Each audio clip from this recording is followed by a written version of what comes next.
शंख जेको भगवान विष्णु जे हथ में ॾिठो वेंदो आहे। हिन जे बारे में जाम कुछ मान्यताऊं आहिनि।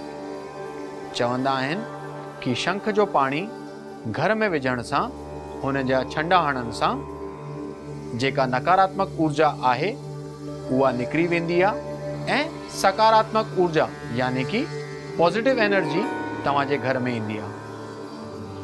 शंख जो पाणी पीअण सां तव्हांजी हड्डियूं मज़बूत थींदियूं आहिनि ऐं वाणी में मिठास ईंदी आहे।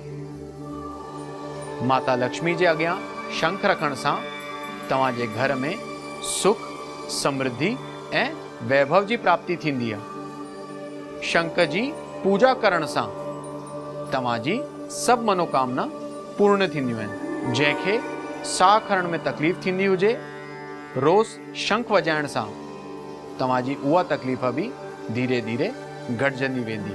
त कोशिश कंदा कि पंहिंजे मंदिर में इहो शंख जेको आहे ज़रूरु रखंदा। पंहिंजे ॿारनि खे बि शंख जे बारे में ॿुधाईंदा ऐं हुनखे वॼाइण सेखारींदा। भगवान विष्णु कंदा कि मां लक्ष्मी जो वास तव्हांजे घर में ज़रूरु थींदो।